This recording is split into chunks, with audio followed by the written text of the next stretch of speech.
안녕하세요. 안신혜입니다. 새빨간 테마가 오랜만에 여러분을 찾아왔습니다. 남북 경협주, 정치 테마주. 그 이후 한동안 메가 트렌드가 잠잠했었잖아요. 하지만 여러분, 연초 대비 10개 종목 중에 9개 오른 분야가 있습니다. 어디일까요? 제약바이오주입니다. 다음 대사는 제약바이오주에서 올까요? 함께 찾아보도록 할게요. 새빨간 투자의 새빨간 빨간펜 선생님 계시죠? 이상로 전문가 함께 해보도록 하겠습니다. 안녕하세요. 네, 반갑습니다. 자, 그리고 미리 좀 예고해 드릴게요. 오늘 유망주 있습니다. 선생님 몇 개요? 네, 2개. 네, 2개 있습니다. 여러분들 기대 많이 해주시고요. 밤새서 또 찾아왔다고 하니까 끝까지 눈 떼지 마시길 바라겠습니다. 그럼 새빨간 테마로 지금 바로 출발합니다.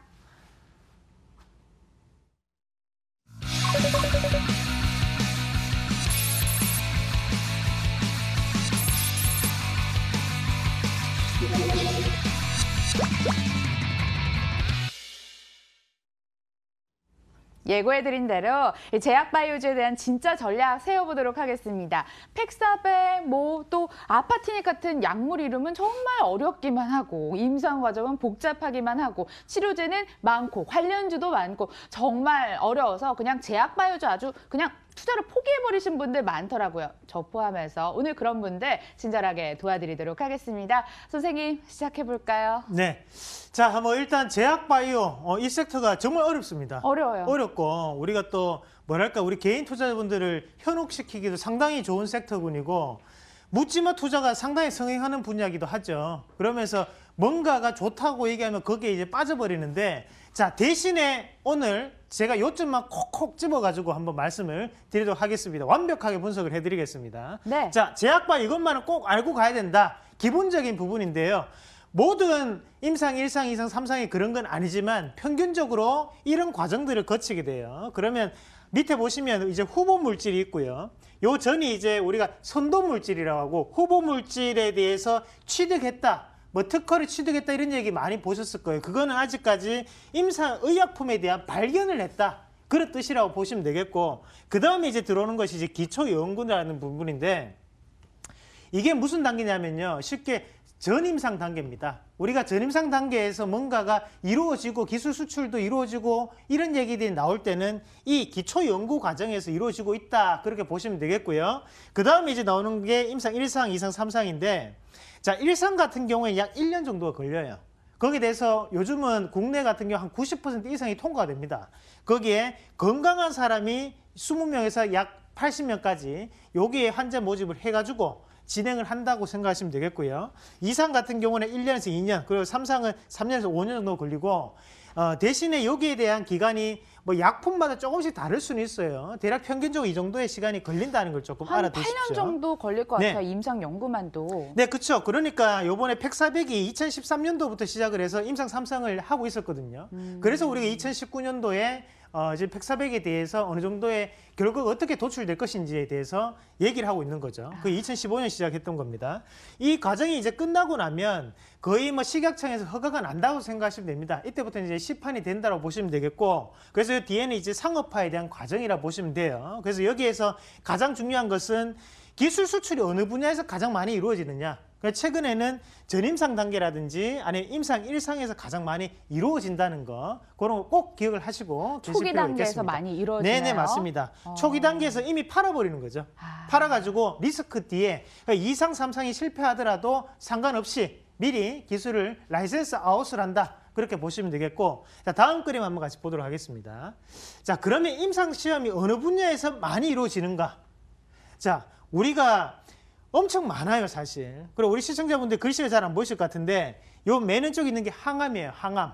그 다음에 이제 심혈관, 내분비, 중추신경계, 소화기, 부인육이 여러 가지 것들이 있는데 딱 보셔도 어디가 제일 많아요? 항암이요. 항암, 5, 그죠? 6년 전이라든지 2, 3년 네, 전만 맞습니다. 해도 항암이 제일 이렇게 네, 그래프가 맞습니다. 높게 왜 많을까? 크네요. 결국에는 시장이 그만큼 제일 크다는 얘기고 아직까지 정복되지 못한 그런 정복력이 우리에게 있다라는 얘기거든요. 그럼 다음 그림도 한번 같이 보도록 하겠습니다. 자, 그럼 실질적으로 우리나라에서 현재 실행이 되고 있는 R&D 전체 파이프라인, 그러니까 임상 계획에 대해서 승인이 절차가 어떻게 진행되고 있는 것들이 총 142개의 과제가 지금 나와 있습니다. 거기에 완료된 과제들이 있고 또 깝깝하죠. 또 너무 영어가 너무 많아요. 네, 맞습니다. 여기서 턱 막히네. 한번 읽어주실래요? 온콜로지? 네, 뭐 거의 뭐 네이티브 스피커 발음 나왔습니다.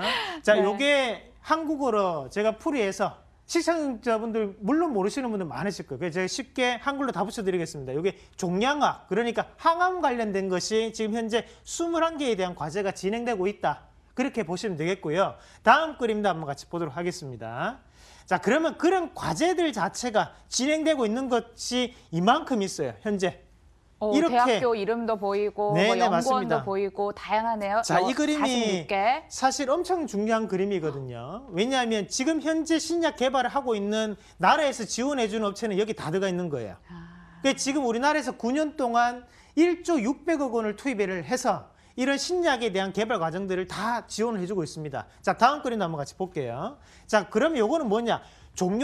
완료된 과제에 대한 회사들이에요. 글씨 안 보이죠, 그죠? 그만큼 많은 업체들이 있고 여기에서 예를 들어서 설명을 해드리면 다음 그림도 한번 같이 보도록 하겠습니다. 자, 여기에 제넥신 보이시죠?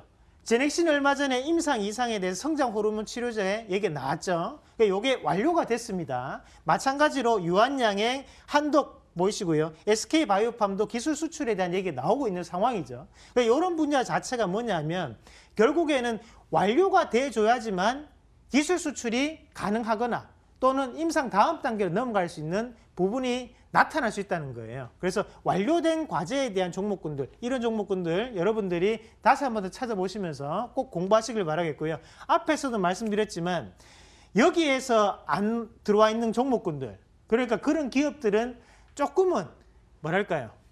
제외하고 보시는 네네, 거 맞습니다. 아니면 조금 보수적으로 바라보시는 안정적으로 거? 보실 것 같으면 여기 있는 기업들만 매매도 충분하다라는 말씀까지 드리도록 하겠습니다. 여기만 있는 것만 해도 정말 충분할 것 같아요. 아유, 당연하죠. 여기 뒤에 한미약품도 그렇고 다 들어와 있잖아요, 그죠? 그러니까요. 그래서 사실 우리가 여기에 영진약품 같은 경우에도 여기에 들어와 있는 그림이 있는데, 자, 문제는 뭐냐면 완료가 됐다고 하더라도 이것은 기업들과 다 마찬가지입니다.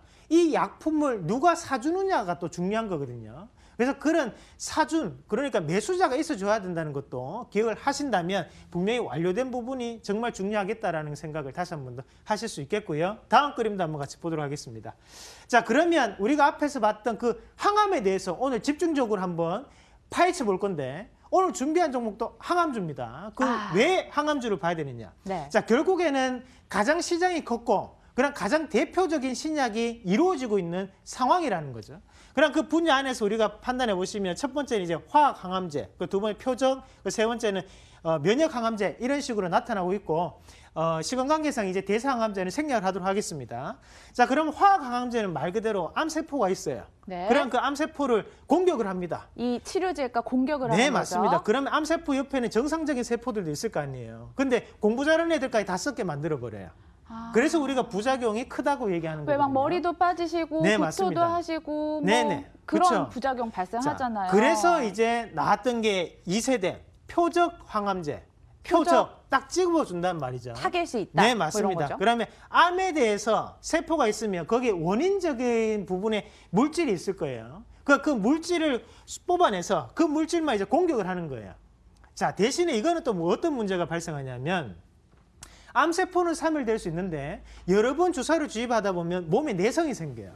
처음에는 효과를 100을 봤다면 그 다음에는 90을 보고 80을 보고 70을 보고 어느 순간에는 효과가 없어질 수 있다는 거죠. 그런 부작용을 가지고 있어서 최근에 이제 나오는 게 면역 항암제. 자, 여기에서는 단어 두 개를 기억을 하셔야 되는데, 자, 첫 번째는 T세포라는 단어, 그 두 번째는 카티세포라는 단어를 기억을 하고 계셔야 됩니다. 카티세포 네, 두 가지. 맞습니다. 뭐 결국에 T세포라는 게 면역을 도와주는 그런 역할을 한다고 생각하시면 돼요. 우리 몸에는 일반적으로 면역이 다 돼요. 근데 그것을 좀 더 업그레이드 시켜주는 게 T세포입니다. T세포. 네, 그러면 거기에서 T세포를 갑옷을 입히고 좀 더 공격력을 심어주는 것이 CAR-T세포예요. 아. 자, 그렇게만 아시면 돼요. 예. 자, 여기까지 여러분들은 몰라도 됩니다. 자, 이제까지 필기하셨던 분들 필기 안 하셔도 돼요. 지금부터 연필 손 떼세요. 이게 핵심 아니었어요? 아예 아니죠. 제가 뭡니까? 종목 선생님이잖아요. 제가 콕 종목을 집어드리도록 하겠습니다. 다음 그림 같이 보겠습니다. 자, 그러면 앞에서 나왔던 것 중에서 중요한 것이 이제 표적 항암제하고 그리고 두 번째가 면역 항암제. 맞습니다. 자, 요 기업들은 다 중요합니다. 한번 같이 보세요. 첫 번째 JW 중해제약, 요게 발음 기호입니다. 요거 보시고요. 두 번째가 이제 한미약품, 종근당, 제일약품, 네오팜, 유한양행, 일양약품, 일동제약, 한독 요렇게 돼 있는데, 자, 여기에 이 기업들이 중요한 것이 표적 항암제는 현재 캐시카우 시장이라 생각하시면 됩니다. 그렇다 보니까 요번에 AACR, 그러니까 미국의 항암협회에서 발표를 앞두고 있는 기업들이 상당히 많아요. 한미약품 같은 경우, 그리고 종근당도 마찬가지고요. 그리고 오늘 급등하고 있는 종목군들 한번 같이 볼까요? 자, 오늘 먼저 네오팜 한번 같이 볼게요. 네오팜 뭐 화장품 만들지 않나요? 네네, 맞습니다. 그 네오팜 맞아요. 근데 이 업체가 표적 항암제과 같이 하고 있습니다. 차트 한번 같이 보도록 하겠습니다. 자, 어때요? 오늘 급등 양상 나오고 있죠? 예. 그런데 앞에서 주가를 지금까지 한번 같이 보시면 이렇게 올라와 있어요. 그러면 이것이 화장품으로 이만큼 올라왔던 게 아니었다는 얘기죠. 결국에는 항암에 대한 개발에 대한 기대감이 지금 계속적으로 반영되고 있다고 보시면 되겠고요. 어느 순간에 한미약품 같은 경우에도 앞에서 자, 안 좋은 얘기들이 많았지만 결국에는 현재 이 자리까지 다시 한번 올라와 있다는 거예요. 그러면 지금은 있습니다. 빠질 확률보다는 올라갈 확률이 훨씬 더 높은 그런 위치적인 부분에 놓여 있다고 보시는 게 맞겠습니다. 다시 한번 더 본론으로 넘어가서, 자, 표적 항암제에 대해서 요 기업들 다 기억을 조금 하셔야 되겠고요. 유한양행이 얼마 전에 레이저 티닙 기술 이전 했죠? 그 부분 자체가 바로 이 표적 항암제입니다. 그래서 이런 부분 자체도 좀 더 기억을 하실 필요가 있겠고, 다음 그림도 한번 같이 보도록 하겠습니다. 면역 항암제 네, 관련주. 맞습니다. 면역 항암제, 말 그대로 앞에서 얘기를 했던 최근에 뜨고 있는 항암제를 생각하시면 되는데, 3세대 항암제. 네, 맞습니다. 자, 거기에 이제 녹십자 셀 보면 이뮨셀 A씨라고 해서 여기에 대해서 꾸준히 뭐랄까 매출 자체가 나오고 있는 기업이고요. 그리고 우리 시청자분들 많이들 보셨을 거예요. ABL 바이오 같은 경우에는 우리가 앞에서 JP모건 헬스케어 컨퍼런스에 참석을 했던 기업이었죠. 그리고 애플론, 그리고 뭐 제넥신, 그리고 파맵신 이런 기업들 지금 신고가를 갔던 종목군들입니다. 한번 차트 한번 같이 보겠습니다. 이 기업들도. 자, 유틸렉스도 있고요. 유틸렉스부터 한번 같이 보겠습니다. 자, 유틸렉스를 한번 같이 보시면 현재 기술 특례 기업은 6만 원에 상장되고 난 다음에 현재 13만 7천 원까지 올라왔거든요. 하지만 이 기업도 적자 기업이에요. 그렇지만 올라갔던 이유는 바로 항암에 대한, 면역 항암제에 대한 부분이 반영되고 있다고 보시면 되겠고, 자, 마찬가지로 앱클론도 지금 현재 주가 자체가 상장되고 난 다음에 엄청나게 올랐죠. 저희 9만 원까지 올랐죠. 그러고 난 다음에 다시 한번 조정 보이고 다시 한번 반등 나오는 것도 지금 면역 항암제에 대한 이슈가 계속적으로 되고 있다는 것을 나타내는 겁니다. 그리고 제넥신도 한번 같이 보겠습니다. 자, 제넥신도 중요합니다. 제넥신. 네. 야, 자, 진짜 많이 올랐다. 네, 제넥신 같은 경우에도 이번에 AACR에 참석하는 기업이죠. 그리고 발표를 앞두고 있기 때문에 현재 주가가 다시 한번 더 반등이 나오고 있고요. 여러 가지 뭐 항암뿐만이 아니라 다른 분야에서도 상당한 뭐랄까 이런 이슈가 될 수 있는 그런 자리다는 걸 누가 좀 기억을 그러던데 하실 이 필요가 제넥신을 있습니다. 9만 원에 추천을 하던데요. 가격 자리도 한번 봐주실래요? 9만 원요? 네. 괜찮죠. 뭐 9만 원도 괜찮은데 자, 한번 차트 한번 같이 보도록 하겠습니다. 네. 같이 한번 보시면 앞에서 이제 올라왔던 것이 실질적으로 이제 소화 당뇨에 대한 그 부분 자체에 반영이 됐고, 지금 이 조정 나왔기 때문에 여기서 바닥을 찍었다고 보셔야 돼요. 바닥에 넘어가는 흐름이기 때문에 추세 추정의 원칙에 따라 추가적인 상승도 가능하다라는 말씀드리겠고요. 다시 한번 더 면역 항암제 그림 보도록 하겠습니다. 자, 찾아보시다 보면 면역 항암제도 그렇고 표적 항암제도 엄청나게 많아요. 하지만 제가 이렇게 추격시켜서 보여드리는 것은 이 정도 기업들은 그래도 신빙성이 있다. 그걸 말씀을 드리는 거니까요. 이 기업들 좀 더 기억을 하면서 보시면 좋겠습니다. 제약바이오주 특집이 아니라 항암제 특집인 것 같습니다. 이 자료 밤새 내내 공부하셔서 준비한 만큼 여러분들 이 자료 저희 무료로 배포하도록 하겠습니다. 방송 끝나고 머니투데이 기사 검색해 보시면 PPT 자료 첨부할 테니까요. 거기서 꼭 찾아서 주말 동안 공부 열심히 하시길 바라겠습니다. 자, 20개 가까운 종목 골라 오셨는데 부담 바로 줄여드리도록 하겠습니다. 유망주 공개요. 자, 여러분들 이 종목군들 좋은 종목 많습니다. 하지만 지금부터 제가 말씀드리는 종목은 좀 더 퀄리티가 있겠죠. 네. 자, 첫 번째 종목으로 한독 한번 같이 보도록 하겠습니다. 한독 유망주로 자, 주셨습니다. 자, 일단은 한독 같은 경우에 그림 한번 같이 보도록 할게요. 제가 준비한 그림이 있어요. 자, 반은 영어고요. 그리고 한글은 조금 있어요. 우리가 하얀 거는 백지고요. 검은 거는 펜인 그 글씨인데 아시네? 그 좀 해석 좀. 아, 못해요. 해주세요. 자, 네, 머리가 아프실 거예요. 자, 여러분. 이러니까 주식 혼자 하기 힘든 거예요. 자, 여러분들 해석할 필요 없습니다. 제가 해석 다 했습니다. 뭐냐면 그냥 안에 항암이 있는데 거기 억제제에 대한 역할을 하는 거고 거기에 대한 신약 개발을 하고 있고 맨 밑에 요거 중요합니다. 한독이 개발을 했다. 밑에 한독이라고 영어로 적혔거든요. 이 부분이 가장 중요해요. 자, 그럼 이 한독이 지금 현재 여기에 대한 항암 신약을 개발하고 있는데 현재의 주가는 어떠냐면 자, 한번 같이 보도록 하겠습니다.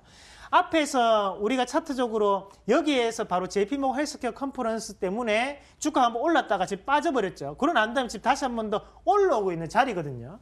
우리가 조금 기억을 하셔야 되는 것이 자, 월봉을 한번 같이 보시면 여전히 고가 권역 자체가 돌파가 되지 않고 있고 마찬가지로 얼마 전에 미국에 대한 신약 업체를 인수했음에도 불구하고 주가는 오히려 바닥 권역에서 지금 머무르고 있다는 것은 앞으로에 대한 반등 기대감이 좀 더 나타날 수 있는 그런 위치적인 부분에 놓여 있다고 판단하는 게 맞습니다. 자, 그러면 일봉도 다시 한번 보시면 자, 주가 한번 볼게요.